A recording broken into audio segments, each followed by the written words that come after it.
Chapter 1. The search for meaning in suffering can result in a stronger mind. The first stage of imprisonment manifests itself as shock. Upon incarceration, many inmates face the frightening feeling of a new, cruel reality. As was common with inmates at concentration camps, the newbies were forced to cope with being snatched from normalcy and cast into a hell-like existence. Keep in mind, the first few weeks of being an inmate are confusing because you're still struggling to reconcile your past and present realities. Shock gave way to apathy, a total disregard for emotion. Since the paramount desire of the prisoner was to protect their inner self, apathy was essential to prevent them from bothering about anyone but themselves. The author suggests that as the exterior hardens and dulls, we can feel stronger on the inside. While the inmates' bodies deteriorated at the Nazi concentration camps, their minds and souls became stronger, and a connection to the powers beyond the physical world heightened in this condition. The prisoners coped with their misfortunes by developing vivid dreams of the future, visualizing a cessation of their suffering. There was no need for trivial desires for anything that didn't ensure the prisoner's survival. As such, there was a drastic dip in libido among the inmates. They didn't care for much, except politics and religion, with religion as first and foremost. As it would seem, our spirit grows stronger as we search for meaning during hard times. So, those with a strong spirit could withstand even the worst physical torture. Viktor Frankl also claimed that love was a key component in the will to survive. Simply knowing that you have someone to live for makes it easier to survive in a tough situation. Suffering may be deathly, but love is as strong as death. In the face of trials and death, love keeps the mind alive. The memory about a loved one is enough to keep it together. It was also helping to have memories of the easier times. An incarcerated person's mind replays fond memories and keeps him in a state of blissful reminiscence as a form of relief. It can also become more attuned to art, beauty, and nature, or even heighten the prisoner's sense of humor. Man's Search for Meaning chronicles author Viktor Frankl's experiences as a prisoner in Nazi concentration camps during the Second World War. Frankl learned a lot about survival through his experience and those of the inmates he keenly observed. You may not ever be in a concentration camp, but suffering is an unavoidable part of life. Frankl took notes of the traits and beliefs that made some inmates survive the harsh conditions and others couldn't withstand. And after leaving the camp, he taught others these principles. Now it's your turn to learn them. This summary will show you what to do in an emotional crisis and how to find meaning even in pain. Those who have a why to live can bear with almost any how. Viktor E. Frankl. Key point 2. There is no amount of suffering that we cannot overcome. The theory that man can survive anything was tested and proven in Nazi concentration camps, where people had to endure what can only be described as hell on earth. Although all went through the same ordeal, some survived to tell the story. One can survive anything by putting their mind to it, even a concentration camp. But in this dire reality, you start to notice that there's clarity of mind, and the littlest things can bring you profound joy. These seemingly simple things made it easier for the mind to process relief. Merely knowing that you might get 2 slices of bread instead of 1 made a world of difference to the inmates at death camps. Finding little joy amid suffering is key to survival. It keeps us grateful. Regardless of their situation, people can change or stay steadfast in their original design. Most prisoners resorted to despicable survival methods and blamed it on their surroundings. But a person's right to choose who they are and who they want to be in the face of trouble can't be taken from them. As imprisoned individuals search for meaning in their situation, they must see it as an opportunity to obtain fulfillment and find a purpose, because life cannot be complete without suffering. In their desire to survive, they shouldn't lose humanity. The tactics we employ to survive must not be at the cost of our true nature. The most trying part of the imprisonment for Viktor Frankl was when he didn't know for how long he'd be locked up. This unknown usually caused many people in concentration camps to give up and simply waste away, because they couldn't imagine a future beyond their lives behind barbed wire fences. Suffering loses its effect once you understand it and can make sense of it. Once you do, you free up space for faith in the future and strengthen your spiritual and mental truths. When we are no longer able to change a situation, we are challenged to change ourselves. Viktor Frankl. Chapter 3. We search for meaning all the time, longing for something other than the reality we were born into. Humans cannot live without meaning since it is a primary motivation, a form of instinctive longing for something beyond reality that controls everything. It is argued that meaning is an arbitrary concept conjured in the form of a defense mechanism, but it goes beyond rationale into a more profound conviction that one can live or die for their ideals and values. A person can face frustration trying to exercise their right to define their meaning. This conflict, called existential frustration, occurs when one encounters great difficulty finding meaning for their existence and the will to define their life's purpose. Sometimes, as we try to find meaning in our lives, it can do more harm than good, causing inner tension. But this conflict is necessary for a person to survive, resulting in neurogenic neuroses. Nous is Greek for the mind, which refers to the mind's great distress as it tries and fails to find the meaning of existence. Accepting the tension that keeps one searching for a new meaning is called new dynamics and is applicable for everyone. The feeling of discontent and the desire to improve what we have accomplished works positively, since that's how we manifest our will to meaning. Keep in mind, we will only agree to a mediocre life if we live it without tension. The pressure of existential frustration acts as a catalyst for change.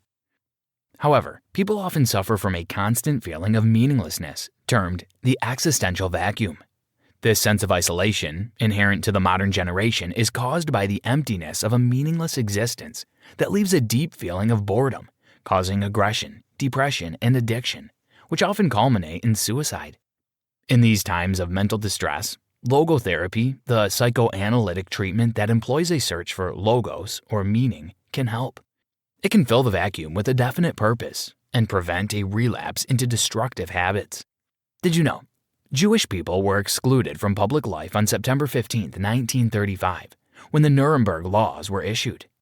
These laws also stripped German Jews of citizenship and the right to marry Germans. Chapter 4. Life's meaning is different for each of us. Life means different things to different people. There's no definite or abstract meaning for life, only a relative, ever-changing one.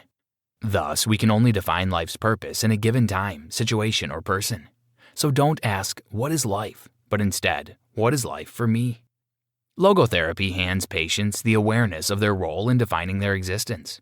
A logotherapist must help the patient see their life more clearly.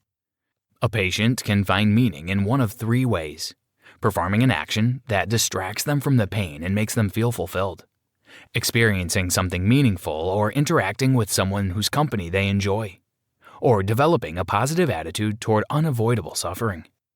A patient can find meaning when acting on or experiencing culture and nature, or interacting with someone by loving them.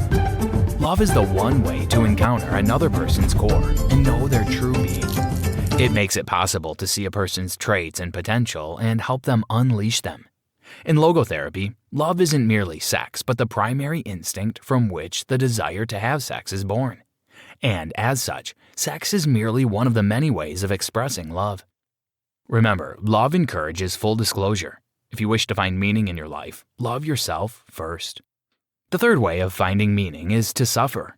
Suffering in itself is a form of life, and as such has its meaning.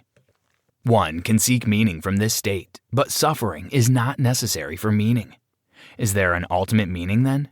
Yes, logotherapy seeks to identify this one super meaning, regardless of the person's religious standpoint, not by trying to draw it from the patient's belief system, but rather by giving them meaning within their belief system that ultimately explains their lives. Chapter 5. Logotherapy is a technique in psychotherapy that combats everyday difficulties.